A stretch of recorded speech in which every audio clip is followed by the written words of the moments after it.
Broadcast is now starting. All attendees are in listen-only mode.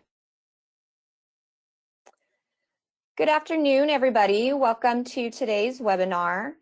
We're going to get started here in just a few minutes. We're going to give folks just a few more minutes to log on and get settled here. And then I'll turn it over to Rusty and Jeff. Just a few notes before we get started. All participants have been placed in listen-only mode. Also, we encourage participation from everybody. So during the webinar, if you have any questions that you want to ask Rusty or Jeff, we'll have some time at the end, about 10 minutes at the end after our 45 minutes of 45 wonderful tips for questions. So feel free to ask any questions in the chat feature of the webinar, and we'll make sure we get to those at the end. This one question that we know folks may have that we'll go ahead and answer right now, this webinar is going to be recorded, and we're going to send out that link after the recording. So we'll make sure that we get that to you. So we'll go ahead and give folks a few more minutes, and then we will get started. So thanks for joining today, and we look forward to a great session.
All right, so I'm going to go ahead and get started. Thanks again to everybody for joining today, our Engaging a Remote Workforce 45 Tips in 45 Minutes. Going to go ahead and turn it over to our presenters, Rusty and Jeff. So Jeff, if you want to go ahead and get started, I'm going to go ahead and turn it over to you. Well, thank you very much, Amanda. And again, hello and welcome to our webinar. As Amanda said, today we will be focused on engaging a remote workforce. 45 tips in 45 minutes, presented by Wilmac and NICE CXone. Today we will be discussing 45 tips around managing, engaging, and motivating a remote or hybrid contact center in today's changing world. As Amanda mentioned at the beginning, just a few notes before we get started. All participants have been placed in listen-only mode with your microphones muted, but please do participate. Ask questions throughout the presentation by submitting them in the chat window. We'll review them at the end of the webinar. We do have a large audience today, so in case we can't get to your question, we'll be sure to follow up with you individually afterwards. We're very excited that you've tuned in as we jam 45 best-in-class tips in the 45 minutes. The goal of the webinar is to help you feel better prepared and walk away with some ideas about managing your contact center. My name is Jeffrey Wright, and I'm the Director of CCaaS Sales at Wilmac. We know every business is unique. Each one of you is vastly different from the next, which is why at Wilmac, we pair best-of-breed solutions with a consultative approach to ensure customers always receive the best outcome. We serve communication solutions and systems integrations to contact centers, financial compliance institutions, and government organizations. Serving so many different companies across multiple industries has given us the expertise and customization capabilities to provide innovative solutions that fit your unique business needs. My co-anchor today is Rusty Jensen. He's the VP of Revenue Generation at CXone. Rusty is the man with a plan, a walking knowledge center, and a great resource for information on contact centers. We're both really looking forward to taking you through this information-packed webinar. Over to you, Rusty. All right, hey, thanks, Jeff. So we're really excited to be here with you today. This is a lot of good content that we want to share with you. And I think as a starting point, it's important to kind of set the table and give you some context as to what we want to review. So if you take a look at this roadmap that's on the screen, what we're talking about when we're talking about contact centers is we're focusing on a customer path. You know, if any of us need to contact support, customer support, we're going to call, chat, email, we're just going to communicate with the contact center. The first thing you're going to do is contact support, maybe get some options for self-service. You know, our customers are then put into queues to either be called back or to be waiting for somebody to engage. Then we have the opportunity to speak to an agent where we have the issues resolved. At which point we want to try to collect customer feedback, you know, through survey, and then review those results and then make changes. And as contact center leaders, as IT leaders, our whole focus is trying to improve that customer journey and that experience on how we're managing the routing of contacts, getting them to the right people, making sure those people are scheduled and trained and know how to communicate the message we want them to communicate. And that we have a great method of collecting feedback from our customers so that we can take the results of that whole path and we can use that information to make change happen. And you know, when you put it in that context, it sounds very simple, right? Oh yeah, you know, we route calls, schedule people, make sure they say the right things, review the results and make change. But we know in contact center, there's so much to it. And there's so many things that we can, and levers we can pull to make improvements and to help things to get better. And with all of the people going into remote workforces and trying to manage contact centers in remote ways and kind of this new way of working, it increases the level of challenges we have to face. And so we're trying to give you guys a fresh perspective with these 45 tips on things that we can do to help improve contact center operations. And with the expertise of Wilmac and some of the technology we have at CXone, we can help you to do it. And that's really our goal, is to try to provide the best way of doing this. So as we go through these 45 tips in 45 minutes, we're going to keep tight time. We're excited to share this with you. I think it'll be great session today. Okay, so we broke down some of these 45 tips that we're going to be discussing into really 9 different sections. So we're coordinating with basically the flow of a contact center that we just went through. So we're going to start with the IVR, and then we're going to move into the ACD, so the contact routing and the omni-channel. And then Jeff and I are going to also discuss quality management tips, gamification tips, some things around analytics. And then finally, in the last 3 sections, we're going to kind of include enablement and coaching of agents. We'll talk about workforce management, and even we're going to throw in some things around artificial intelligence and some things that we can do with that. And before we start, I just want to give you some context to some of to the attendees that we have on this webinar and some perspective on some of the topics. And we've found that 50% or more of agents are going to continue to work from home even when the offices reopen. And about 76% of agents have a preference to work from home. So, you know, whether we like it or not, the contact center work environment's changing. And so Jeff and I are going to be here to shed some light on that and how we embrace it. So we'll now move into the first section, talking about IVR. So interactive voice response. So we'll go ahead and jump in there. So tip number 1 is to set a messaging strategy in your contact center. So how do you want your brand to be perceived when you're speaking with customers? So while this concept is applicable to the entire call center experience, consider your IVR and its critical role in that process. It's kind of an entry point. So what do you think about this, Jeff? That's a great first tip, Rusty. Things like nailing down your CTA so the customer journey is apparent. You want to make sure that your messaging within your IVR is on brand, it's customizable. Aligning the IVR with your contact center's overall messaging strategy is critical. And ensuring the customer can fully customize their experience by answering questions about language and voice. Impact the first touch point within the contact center. Don't overlook the strategic approach to it. Now, as we move on to tip number 2, take the time to evaluate and refine your initial messaging. Review your IVR consistently to make sure that your customers are doing as much self-service as possible, so that what they are contacting you for is solved efficiently and effectively as possible. Rusty, do you have things you'd like to add to that? Yeah, I mean, the only other thing I could say is that if you should really constantly be reviewing and reevaluating your IVR, consistently. You should be able to go in there and see what it's saying. So when you should ask yourself this question: when was the last time you called in to see how it sounds to engage your contact center from the customer's perspective? So it's just another important reminder to make sure that your IVR isn't just repeating itself or it's kind of getting behind. So when we talk about the concept of messaging, we can now present to you tip number 3.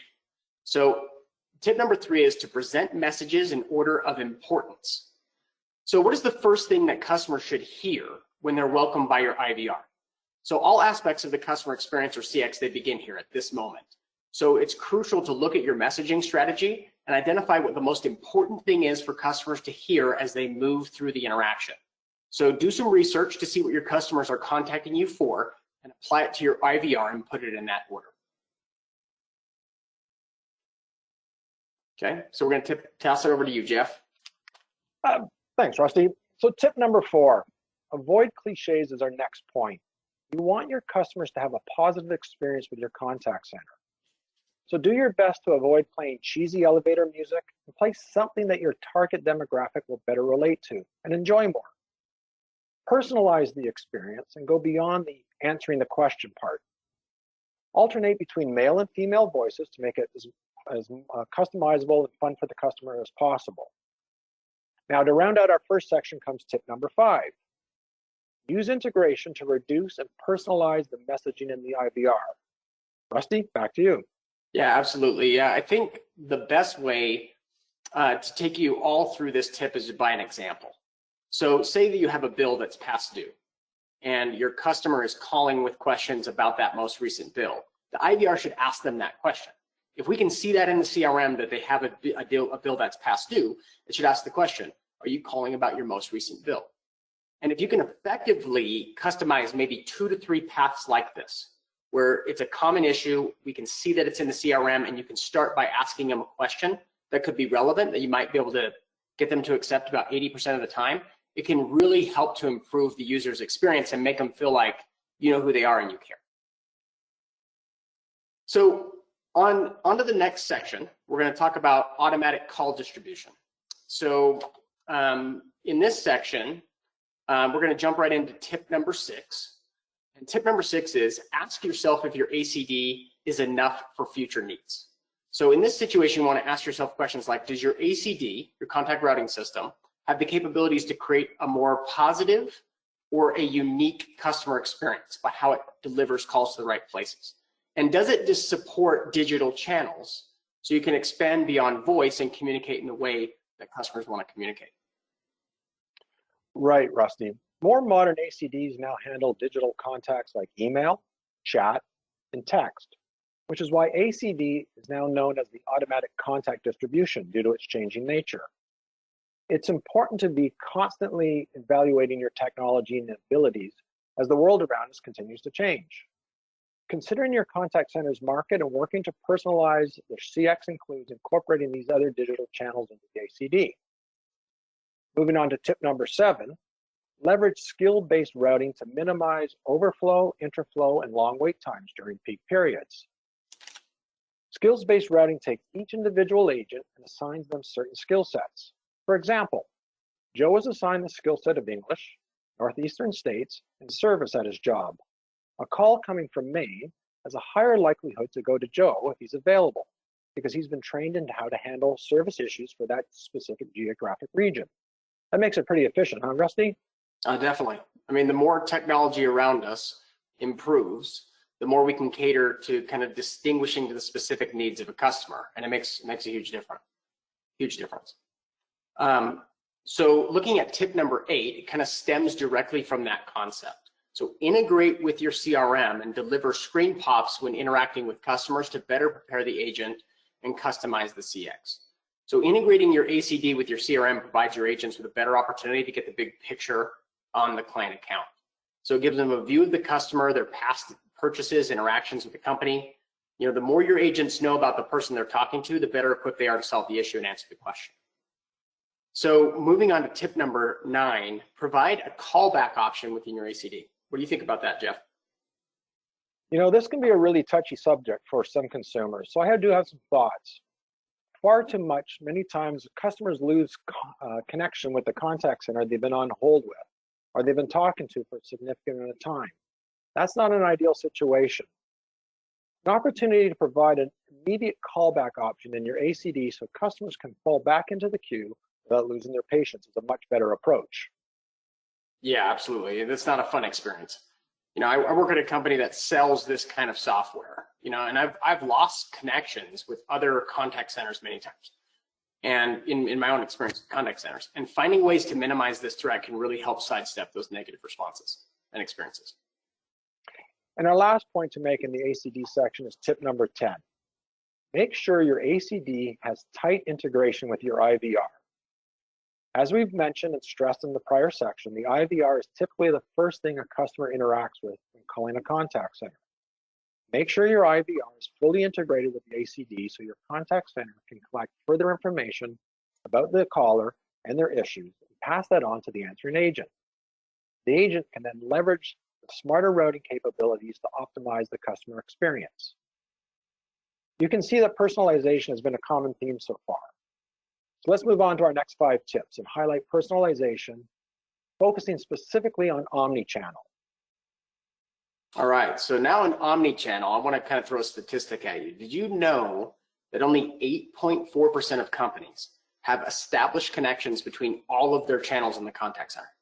You know, it's a crazy small number for the number of different channels that customers use nowadays, between chat, email, SMS, messaging systems, you know, those types of things. So these tips will hopefully help you guys to see that employing an omni-channel strategy that's integrated is critical to your contact center, and you know that hopping on the train now is only going to help you. So tip number 11 is map and optimize the customer journey to eliminate any kind of CX friction. So this is all about doing the necessary research to understand how your customers interact with your contact center and the best way to take them through the experience. So you want to ask questions like, what channel is the most popular for certain questions and problems? You know, which go hand in hand and are typically used together by a customer, you know, like voice and chat. And can the customer easily navigate the UI and interact with your contact center? So all of these kind of questions are critical when you're mapping the customer journey. And we want to have a seamless interactions between our contact center and the customer on both sides. And being readily informed about the customer journey and the channels that your demographics specifically use is really a huge help. I have to agree, Rusty. The next point goes right along with the mapping concept. As we move to tip number 12, develop an omni-channel roadmap. Don't have your agents drink from a fire hose. Make sure your omni-channel strategy is optimized for both your agents and your customers. A great way to do this is to use a singular application to make new channels easier on both your agents and the team. Adopting new channels will be seamless in this case. Now, when using multiple channels comes the importance of consistency, which takes us to tip number 13. You want to ensure consistency across all channels. Have a strategy in place so there's no question as to what needs to be done across all channels, be they social, email, voice, SMS. You need to stay on brand and not confuse the customer or your own agents. Mm-hmm. And I think it's important to decide what channels work best for your contact center. So should you include like a variety of channels or focus on delivering excellence in just a few. That's something you may want to think of. So which channels are the most popular within your market? So what we've seen is 50% or more of interactions are being handled through digital channels in a contact center. So 51% of customer experience leaders say that customers prefer digital channels. So you want to make yourself available where your customer feels comfortable. Communicate in the way they want to communicate. Also make sure there's no channel duplication and that interactions are consistent as the customer moves through that customer journey within the contact center. So the next tip is tip number 14, which is we want to balance human interaction and automation. So this is a very hot topic, and it's an important thing to kind of discuss today. So, there's this personalization theme that we keep hitting on, that is a big momentum. There's a lot of momentum behind it in the market. So we need to know what our customers want. We want to make sure that we don't focus all our efforts on automation, because a human touch can go a long way. So we need to find the balance between what's best for your contact center when it comes to things like chatbots and automated text responses versus actually conferring with a human on the other end of the channel. Right on, Rusty. While automation might help cut costs in some areas, knowing that you're speaking with an actual person, no matter the channel, can create an air of credibility that automation doesn't always provide. So the last point for this section, which is tip number 15, is create a culture of continuous improvement of the customer experience. Your agents are the ones directly dealing with customers, so empower them to speak up when they see an opportunity to improve something within the customer journey. Also empower your customers to do the same. Have your customers leave reviews and suggestions and ask questions. This is a great opportunity to facilitate primary research and gain useful insights that a survey might not always show. Okay, folks, that concludes the net webinar. What do you think? Jeff, we're a third of the way through, so we've still got 30 tips left, but I think we're making good time. As the official timekeeper, I think we're in a good spot. So I was just kidding. I was just testing to see if you were paying attention. Our next section is on quality management, or QM, where we'll be discussing evaluating agent interaction. This takes us to tip number 16. Define what constitutes a quality customer interaction and what you're measuring. How can you manage quality without defining what quality looks like? Make the expectations and responsibilities of your agents clear. Make sure they know what they should be working towards and give definite examples of what quality customer interaction looks like. This emphasis on transparency brings us to our next tip, which is tip number 17. Involve your agents as much as possible. Agent empowerment has been another theme we've touched on a few times. Involve them as much as you deem fit when it comes to decision making. Rusty, you must agree with that. Yeah, I think it's a great concept. Too often agents can feel like they're just a number in like a big contact center, or they're just like another employee. And we want to show agents that we care by granting them access to things like monitored calls, engaging them in teaching moments, providing feedback, training, and support that's kind of going in the right kind of loops so that they have the resources they need to succeed. So we want to make that environment collaborative and inclusive. And I think when you think about adding those kinds of resources, that takes us right into this tip number 18. So we want to focus on creating habits and behaviors. So both top and bottom performers both need to be focused on. So we don't want to put all of our energy into a certain sector and throw all the others to the side. So the more that we invest in our agents and their improvement, the better the agents are going to perform. I like it, Rusty. I think we're giving our audience some key considerations when it comes to managing their contact centers, whether they're on-prem, remote, or hybrid. So now there's just two more in our QM section. Tip number 19, expand quality management beyond customer interactions alone. Using screen recording in addition to audio and text transcriptions can give you an entirely new dimension when evaluating agent performance and helping them to improve. Faster and more efficient screen navigations can also help improve the overall CX experience and reduce average handle time. Now moving on to tip number 20, make it fun. I read a statistic that said 53% of Americans are currently unhappy at work. So if we consider that just for a minute, Over half of the workforce is unhappy. When we dedicated as much time as we do to our jobs, I believe it's necessary that we infuse some fun and happiness. Create a rewards program for agents to incent them. Create monthly themes for them to focus on. An example might be Soft Skills Month in May. Provide webinars, white papers, books, giveaways, and more for agents to leverage. Perhaps you could let your agents dress up for Halloween. From competition to celebrations, find ways to help your agents enjoy what they're doing. And that'll help facilitate stronger relationships with your customers and within the team itself. Well, I know we're having some fun here, Jeff, so I think that's great. And we're just shy of the halfway point. So we're kind of getting through some of these tips. And our next section is on gamification. And I love it. I love gamification, as you can tell for what I'm sitting in front of, my background here. But we're trying to, when we talk about gamification, I'm not talking about video games. We're talking about tying agent incentives and rewards to agent performance. And 95% of employees, they enjoy using gaming-inspired elements in their work. So we want to kind of jump into this gamification section. So tip number 21, for us to set it up right, is to get the performance data in front of agents.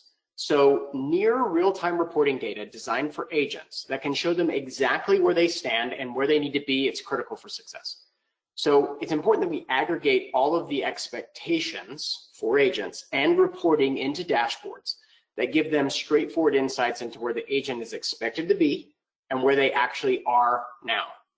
So too often agents have to wait. They have to wait to see how they did versus how they're doing now. And it makes a huge difference. Agreed. You got to keep your agents informed. Tip number 22, reward and recognize the best agents. A study has found that employee productivity within companies that offer incentive programs is 14% higher than those that do not offer any.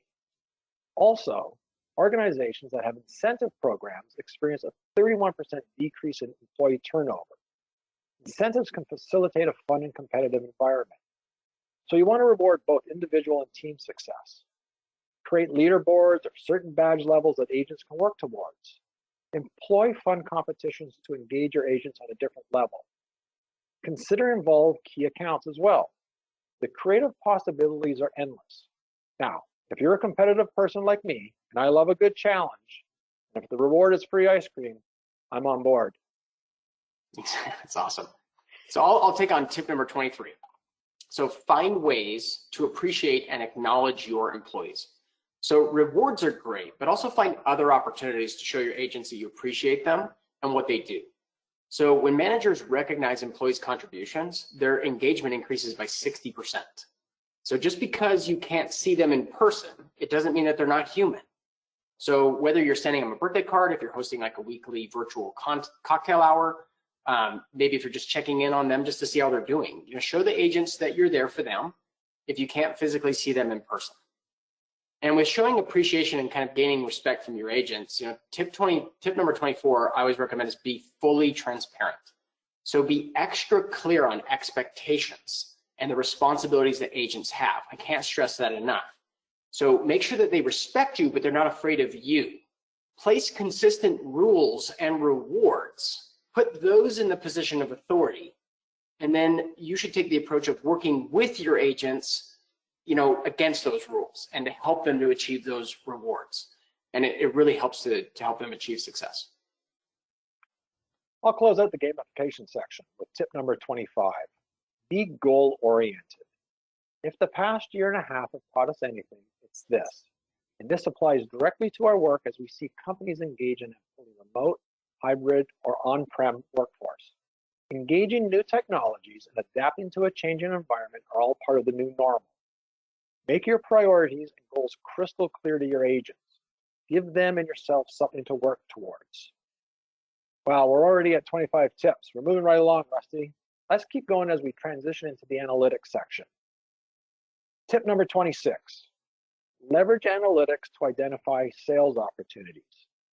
Speech analytics provides significant opportunity for gathering consumer data and increasing sales. Rusty, you must know something about this. Yeah, absolutely. I mean, speech analytics is a growing segment in popularity, and it's definitely one of those hot topics in the contact center space now. because analytics provide a significant opportunity for gathering customer data and insights, and also helping to increase sales. So using AI and analytics to monitor calls, looking for certain buzzwords, and then notifying agents with cross-selling opportunities is a great way to kind of optimize your workforce and kind of increase that productivity. But like we said before, I mean, the more informed your agents are on the person and the situation that they're handling, the more likely they'll be successful and complete it right and provide a positive customer experience. And the customer experience itself, you know, when you think about analytics, is really an interesting topic. And we've mentioned it quite a few times already. You know, our next point takes the connection between analytics and customer experience a little bit further. So tip number 27 is build a 360-degree view of your customer journey. So analytics can be leveraged in so many ways, but in this case, you can use your data and analytics to better understand the customers you're dealing with and apply that to your overall strategy. So things like through the analytics, you can predict customer needs. You can see problems with processes and help streamline those processes. You can identify optimal channels for conversion, and you can also forecast different marketing opportunities and trends that are developing. And it all can be done using analytics. So don't let the information that you collect from some of these analytics get pushed to the side. You want to use it for your benefit. You've made a great segue into our next point. Don't use your data one time and toss it to the curb. As we look to tip number 28, build a knowledge base. Begin building a knowledge base to see how the environment and customers are changing and how you're responding to that change. Your knowledge base is indicative of performance as well. Measure. Measure so that you can identify those places to improve upon and minimize the number of surveys and callbacks. So building a knowledge base means being able to understand your customers better, which takes us to tip number 29. Leverage analytics to better understand your customers. Use analytics to measure customer emotions or advise the agent on the customer stress level so that they can handle the situation properly. Data mine cross-channel information to get a more holistic view of customer behavior and the journey the customer went through that led either to a positive or sometimes a negative interaction. Yeah, analytics have so much power behind them that we really need to leverage. And when recorded properly, data and analytics can really help inform your decision-making and increase your operational efficiency, which kind of leads us to the next point on the analytics section, which is tip number 30, to use analytics to build a more streamlined and optimized process in your contact center. So like we said, you don't just let your data sit there. You use it to inform decision-making and understand what needs to be changed to better optimize or streamline your processes to provide a better customer experience. So that gets us through our 30th tip. So we are 15 tips away from your questions. So along with you getting back to work and leveraging this information to help things get better. So our next section is all about agent enablement and coaching. So Jeff, if you want to kind of run with that. Sure, thanks, Rusty. Did you know that empowered employees are 67% more willing to put extra effort in on the job? It's such a critical topic to address in today's workplace. The first point in this section is tip number 31, consolidate your tools. Minimize time and effort by ensuring that you have a consolidated solution that provides you with the ability to manage all contact center functionality. That would include administration, routing, reporting, analytics, QM, and WFM, as well as supported channels, voice, digital, inbound and outbound, self-service, automation, and agent assistant. Put it all in one solution with one common interface. In other words, make sure all the topics that we've talked about so far are integrated and they're available for your agents. Don't overcomplicate the agent's jobs, especially when they're working from home with these tools. To effectively use the contact center's tools, agents need training. Now, Rusty, I think we're all going to agree that ongoing training is critical. Absolutely. And when you have like a unified interface, it makes it easier. But, the tip number 32 is that we provide appropriate training. And working from home makes this critical. It kind of changes the game because people can't rely on cultural tribal knowledge like they used to. So we really need to establish a secure informational set of training and training modules for new hires. So whether that's training videos or one-on-ones with some of the more tenured agents, you got to make sure that new hires feel confident and well-equipped to work, especially in this environment. So consider putting in, more effort in non-traditional training that goes beyond contact center skills as well. Consistent agent engagement and coaching from your leaders is critical when it comes to employing agents who will get the job done in the way that you expect them to.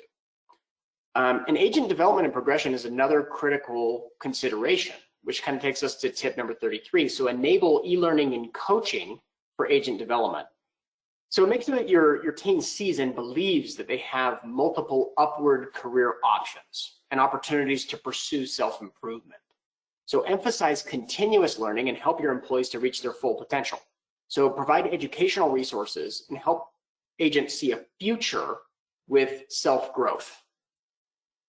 Now that's an excellent point. We see high employee turnover far too often in these situations. Encourage your agents to remain in-house by providing these growth opportunities. Tip number 34, enhance training using your top performers. Take the time to review top performers and use their innovative approaches to improve your training. If it works for other agents, weave it into your standard training modules. Use calls and screen recordings of top performers as examples of how to do it right, and reward agents who develop new methods. It's a pretty good tip, huh, Rusty? Yeah, absolutely. I mean, not only do real-time examples help other agents, it actually helps motivate the top performers that you have to continue to work hard because they're being used as an example of success, and that feels great. So, another thing I would note is incentivizing those agents. And how do you get our agents to want to improve? So incentivize them when you use their content, which kind of brings us to the next point as well, which is incentivize skills development and cross-training. So if you, and all of this is around attrition, right? But if you can pay and promote your agents based on skills that they develop and their tenure within the contact center versus just tenure, it helps you to kind of develop a reward strategy that pays for performance and rewards people based on generating new skills and new capabilities that they have, and they are more valuable for you. So it's a great way to reward and retain top talent is to provide a pathway for them to grow and to incentivize it like we've talked about before. Excellent. So we've given you 35 tips already. As we enter the final 10, I encourage you to stay with us. It's crunch time as we enter the final period. So let's move into workforce management, or the WFM section. So we're going to touch on a few management and scheduling tips that are key to a successful contact center. So our next tip is take workforce management and scheduling seriously. Now I know this is easier said than done, given the fact that we've thrown 35 other tips at you to consider already, but effective skills-based routing and great customer experience have two parts. The first is routing the right contact to the right place at the right time. And the second is ensuring that the right people are in place to receive them.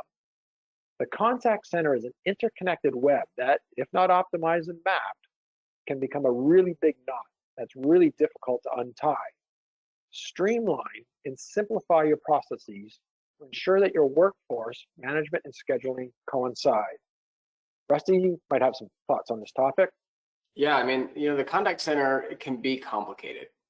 And like you said, there's technologies and software out there that have significantly improved that kind of interconnected web to make sure the efficiency is there. But it's important to consider.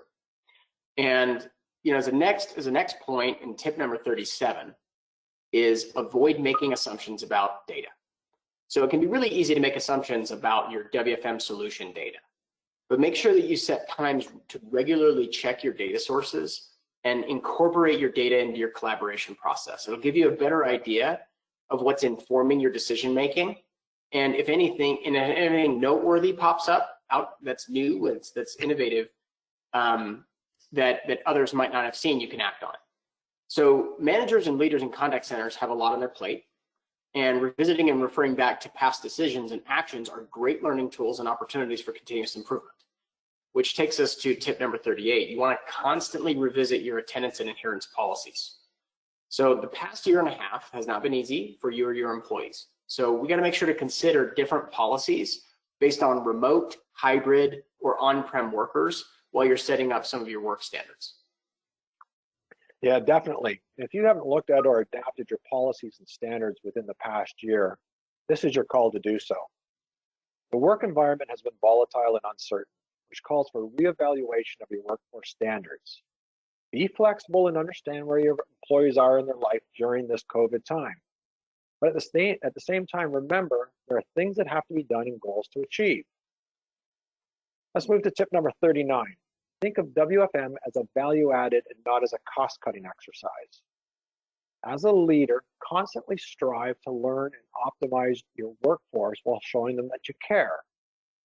Try new approaches, fail fast and adapt. Rusty, is there anything you might want to add? Yeah, I would just say that it's important to educate your team as well as to why we need WFM and its benefits to them. So we want to be clear in our communications and tailor our messages to agents, in the same way that you might, tailor your contact center messaging to your target audience. Because when people understand the why and why they're doing it and why it's important, it'll really help them versus feel like they're just being managed to death, So the focus on your agents and focusing on their experience kind of brings me to the last point in the WFM section, which is tip number 40. Remember people and processes before technology. So we want to invest in your agents and show them that they're not just a number. So technology is definitely important, but we want to establish a company culture and optimize your processes so that your agents are well equipped to serve.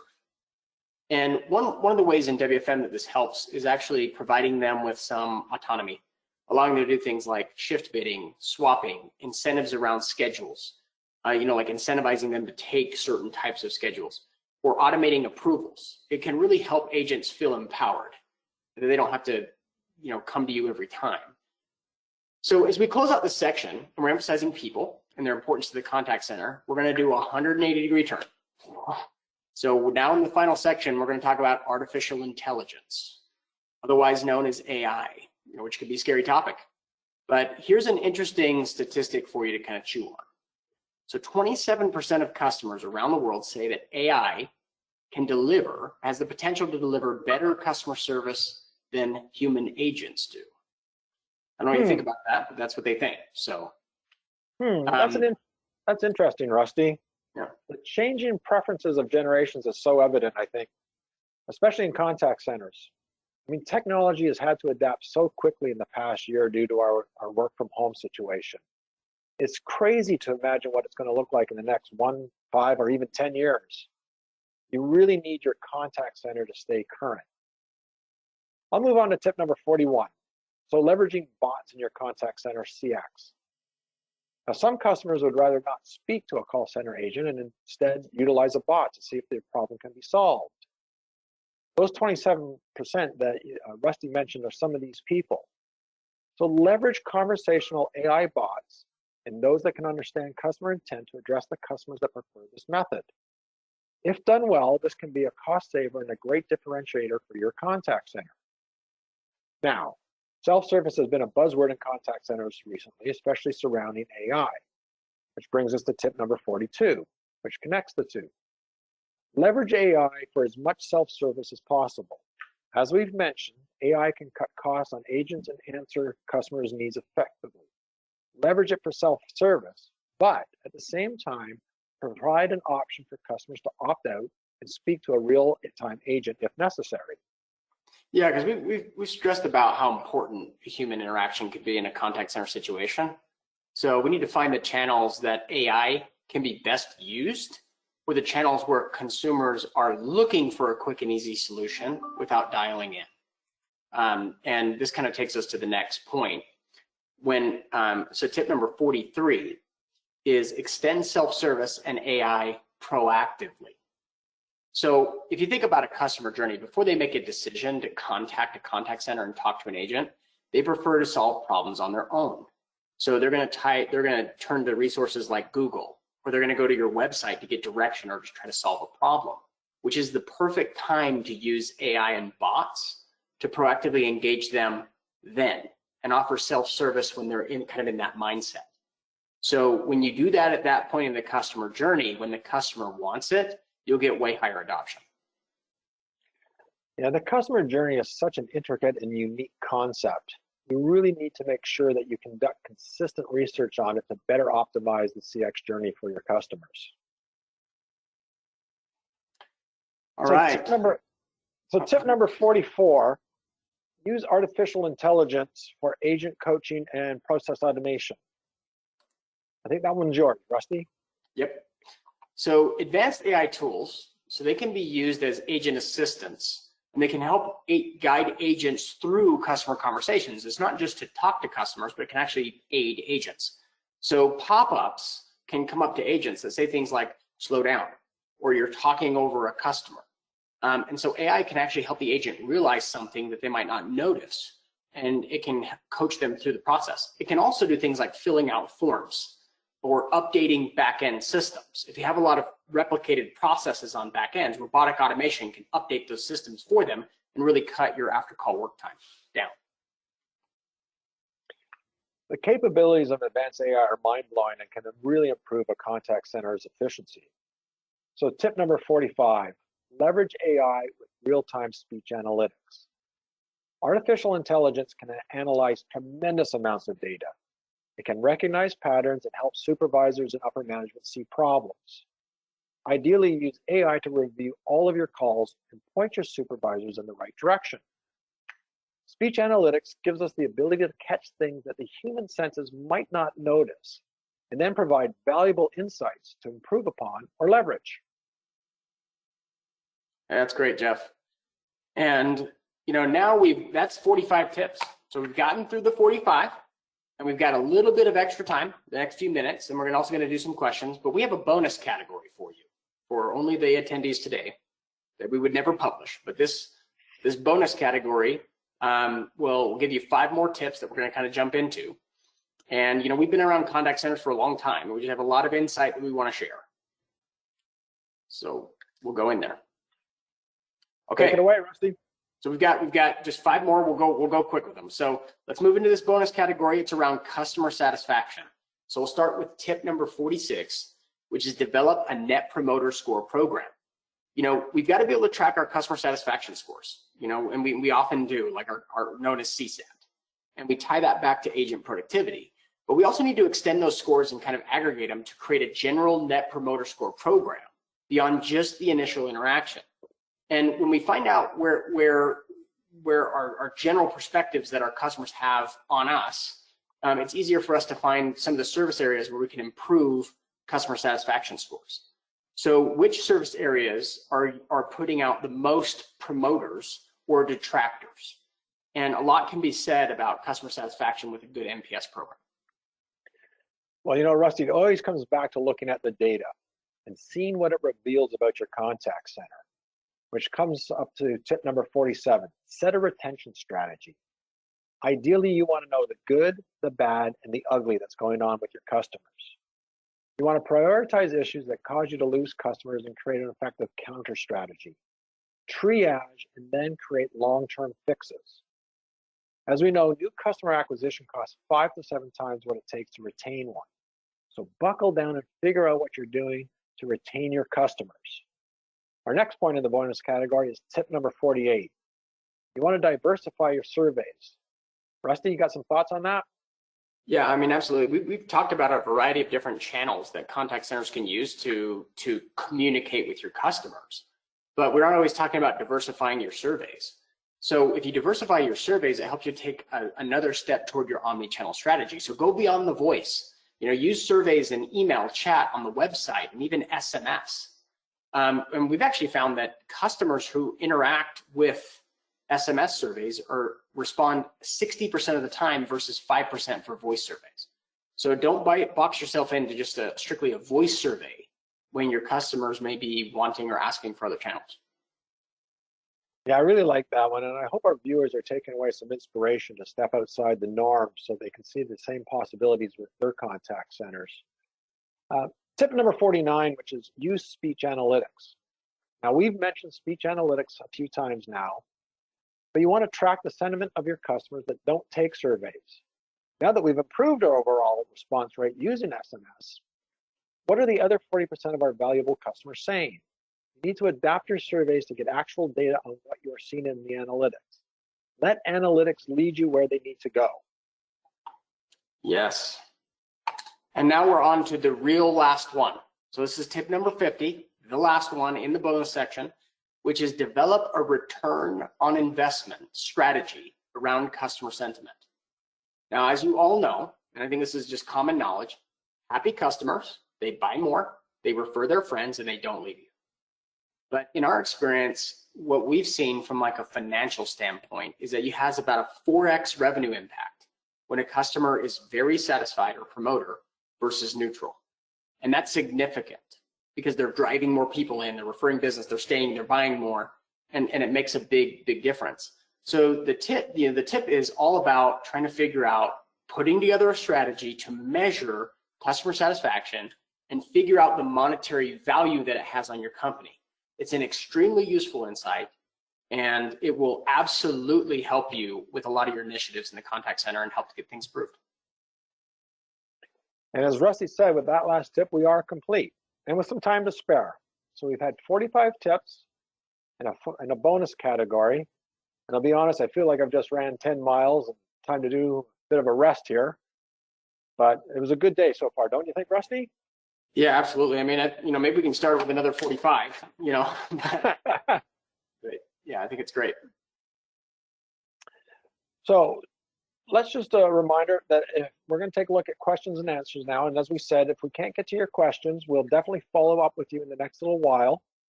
And also, this is a reminder that if you have attended this webinar and if you've set up a discovery call with ourselves, which would typically take about 45 minutes to an hour, and if you complete that discovery call, you'll receive a $100 Amazon gift card. So let's open it up to some questions.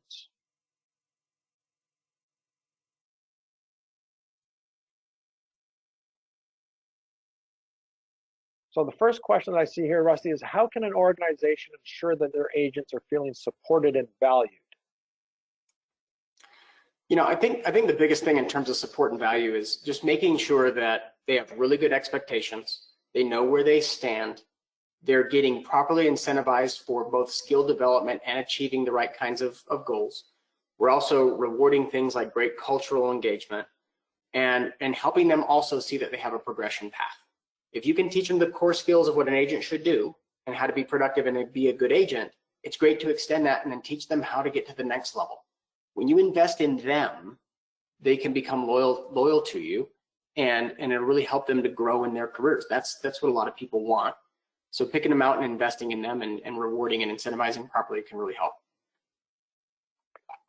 We've got another question, Rusty. Somebody's asked, take them through an example of an omni-channel interface. How does the customer move seamlessly between two or more channels? So a great example would be this. So if you go to a website, let's say you bought a new refrigerator or a freezer, and you installing the refrigerator, the freezer doesn't work, or the ice maker is not working. And so what does a customer do to try to fix that problem? They're going to try to read the instructions. Okay, I need to go to my website. They're going to go to the website, go to Google, and try to figure out how to solve the problem themselves. So an omni-channel engagement for them would be when they come to your website, they're looking at content, trying to solve a problem, and then a bot shows up to help them to navigate the site, but also to answer any kind of questions. And the bot may ask them something like, can I chat with you? Can I talk to you? And then you might say, can I just chat with an agent? So they say, yeah, you can chat with an agent. And then it switches to an agent, but it's the same UI for them. And then they talk to an agent, and then they might say, I'm having a hard time. Can you call me so I can just talk on the phone and you can talk me through this? Sure, what's your phone number? They chat in their phone number, and now they have a phone call going and the chat's still there. So the agent might be able to share a picture of something. So look at this piece inside of the freezer, right? They can look at it and say, okay, that's what it is, but they're still on the phone.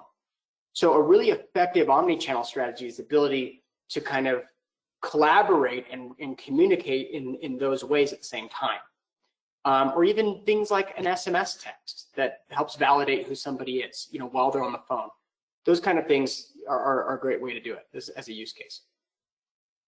So we've got a couple more questions. We've got a little bit of time left. We have a question here, Rusty. How do you convince leadership that agent empowerment is more important than focus on a metric such as adherence. What are your thoughts on that? You know, it's so a lot of times, you know, it's difficult because, you know, one of the things that we tend to focus on is reducing costs just by making agents more efficient in the actual work they do. And sometimes you overlook what the cost of attrition can be, or what the cost of losing talent can be. You know, losing a C player is different than losing an A player. So getting agents invested and engaging is really, really valuable, and you can accomplish both things. So like when you use gamification and you show them, these are the metrics and stats you need to hit, red, yellow, green. When you hit the green, you get these incentives. It actually gets agents to start caring about the metrics more. So engaged agents actually care more about metrics than agents who are not. They just want to get through the day. So when you can tie agent engagement, which is the executive perspective, which is I need you to hit these metrics. If you can tie those metrics to an agent engagement and tie them together with gamification, you get the best of both worlds. And you just get better productivity. And I think anyone would naturally understand that, you know, if you can explain that well. We actually have a question in the chat if we want to move to that. Someone has asked, in a unionized environment, how do you manage incentive? That's a really good question. Good question. You know, and what I would say in any kind of an environment like that is, you know, what we've seen is just you kind of have to kind of go through the bureaucracy of it and make sure that any kind of incentivizations are applied very consistently, but you kind of have to get the unionized group to agree to that kind of a process. You know, that's the only thought that I would have on it. Jeff, I don't know if you have any other thought. Yeah, that's a tough one. I think it takes a little bit more time maybe to think about. It might be different depending on where you are geographically and what the different union environments might be, but it really comes down, I guess, to some of the things we've talked around, maybe that gamification and other things, but I think it's something you have to take maybe a little bit more time to spend some effort and figure out some ideas. Maybe we can get back to you on that one a little bit more in depth than on this call today, as we're running out of time. Well, and oftentimes they may have rules just around monetary compensation, and there's Right. other ways to incentivize as well. But True. That's an interesting concept, though.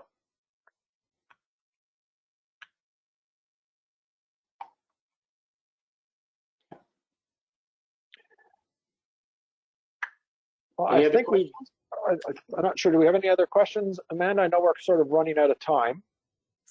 No, those are the only questions that we have in the chat, unless, are there any other questions from anyone else participating in the webinar today that they want to ask? You can go ahead and unmute yourself if you want to ask a question to either Jeff or Rusty, or if you want to put your question in the chat, feel free to do so now. We're just about at the top of the hour, so we can go ahead and wrap up unless there are any final thoughts from Jeff or Rusty that you want to, any final takeaways that you want to offer to participants. Otherwise, we can go ahead and wrap up. And as we mentioned at the beginning, there will be a recording of the webinar session today that will be emailed out to all participants. So you will have the opportunity to go back and review all of the tips, the 45 tips and the bonus tips that Jeff and Rusty shared with you today. So you can, if you were taking notes or didn't have the opportunity to catch all of the feedback that they shared, you can go ahead and do that when you receive the recording link. Jeff and Rusty, thank you so much today for your feedback and for taking the time to present, and to all of the participants, thank you so much for taking the time to hop on today and participate in today's webinar. We really appreciate everybody's time today. So thank you very much, everybody, and have a great rest of your day. Thanks, everybody. Thank you. Appreciate everybody's time.